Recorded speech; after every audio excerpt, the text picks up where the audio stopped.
Imagine um lugar onde se mata mais do que na Síria em guerra civil, onde 96% dessas mortes nem são investigadas. Um lugar em que ninguém pode confiar em ninguém, onde políticos se omitem e a polícia participa da violência. Pode até parecer que eu estou falando de Gotham City, mas eu estou falando do Brasil mesmo. E aqui nós estamos desesperados por um herói. A primeira coisa que nós temos que fazer é definir o que é exatamente um super-herói. Vamos ver se vocês concordam comigo. A. O super-herói é super eficiente no que faz, tendo superpoderes ou não. O Batman, por exemplo, não tem superpoderes, mas ele é muito eficiente em combater o crime de Gotham. B. Ele é um herói porque ele combate o crime podendo ser um criminoso ele mesmo. Ou seja, é a definição de um justiceiro.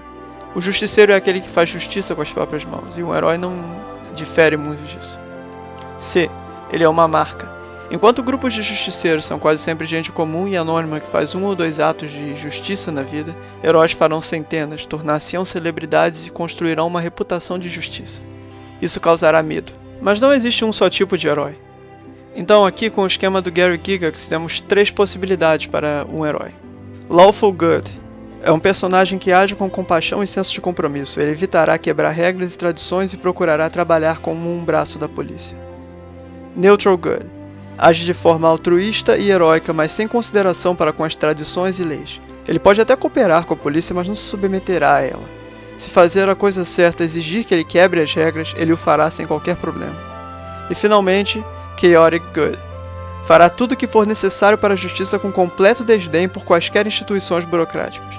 Costuma ter seu próprio plano e visão de um mundo ideal e está muito próximo de ser um vilão. Vamos agora simular cada caso possível de herói. E aqui vamos investigar qual será seu impacto na sociedade, sua relação com a mídia, sua relação com o Estado e sua relação com o cidadão comum. E até especular talvez qual seria sua história de origem. Herói número 1, o Homem da Lei, o Lawful Good. Um alienígena cai na Amazônia e é criado por uma pacata família manauara à margem da sociedade. Eles o ensinam valores de bondade, justiça e virtudes. Porque você precisa ser alienígena para ser Lawful Good no Brasil.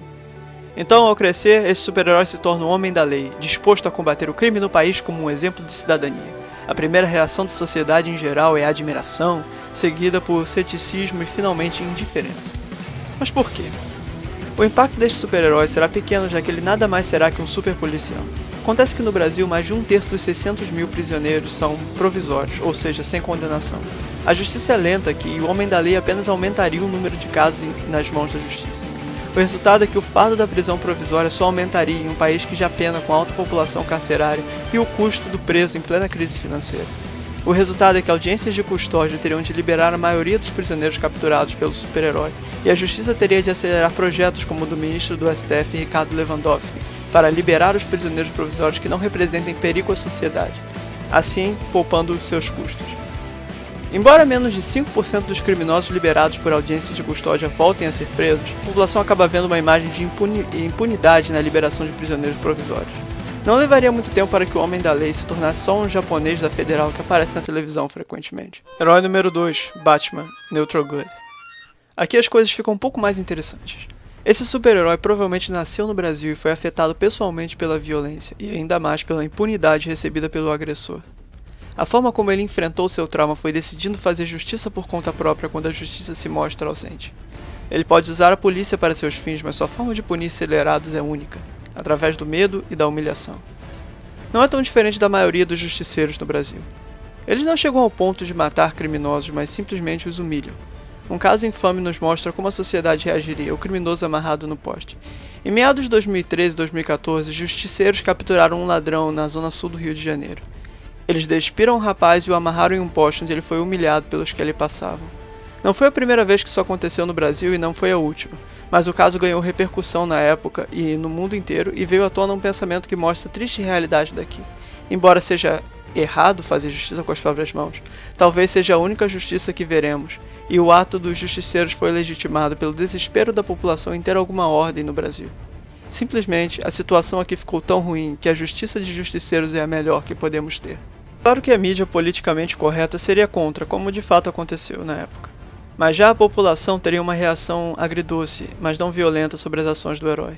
Mesmo aqueles mais orientados ao redor dos direitos humanos provavelmente compreenderiam a atitude da maioria da população que aprova o herói. A polícia caçaria esse super-herói, mas assim como vemos em Gotham City, boa parte não veria problema em um herói que se arrisca para fazer o trabalho dela. Mas até agora nenhum deles foi longe o bastante para atacar o sistema, políticos, Brasília. Então aqui chegamos ao último e provavelmente o herói mais interessante. Herói número 3, o Revolucionário, Chaotic Good.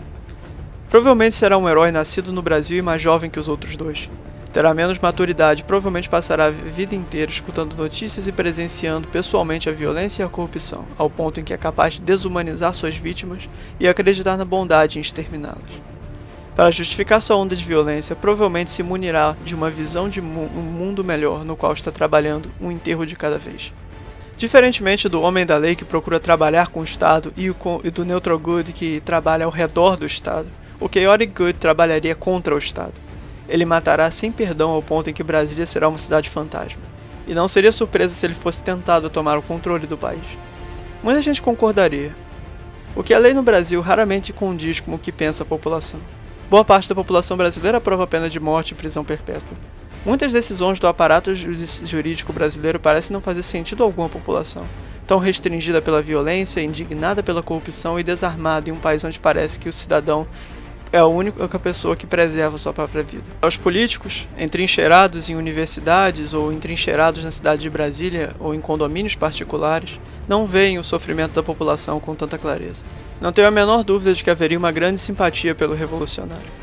Entretanto, o herói seria um absoluto inimigo do Estado e colocaria o país em um estado de tensão todas as noites. Mas a menos que o revolucionário conseguisse pintar uma nova lei com sangue, ele não teria sucesso. Por quê? Há milhares de fatores que tornam o crime atraente aqui. A dificuldade para criar negócios, a mão de obra artificialmente encarecida por leis e encargos trabalhistas, a produtividade do pobre brasileiro que estuda 16 anos em escola pública para não aprender sequer uma habilidade útil. No âmbito político, há também a fortaleza de Brasília, onde a corrupção está entrincheirada contra a população, e também a infeliz riqueza natural com a qual o Brasil foi amaldiçoada, que serve somente de poço de dinheiro para políticos e garante o sustento do país, apesar do sistema hostil ao ser humano que perdura por aqui. Sendo assim, não seria surpresa se nossos heróis terminassem velhos, amargurados e cansados. O Brasil os venceria por cansaço. Embora pudessem fazer justiça pontualmente, os incentivos permaneceriam lá. Os nomes dos criminosos mudariam, mas os incentivos para cometer o crime e a oportunidade continuariam lá. No fim, só o herói envelheceria.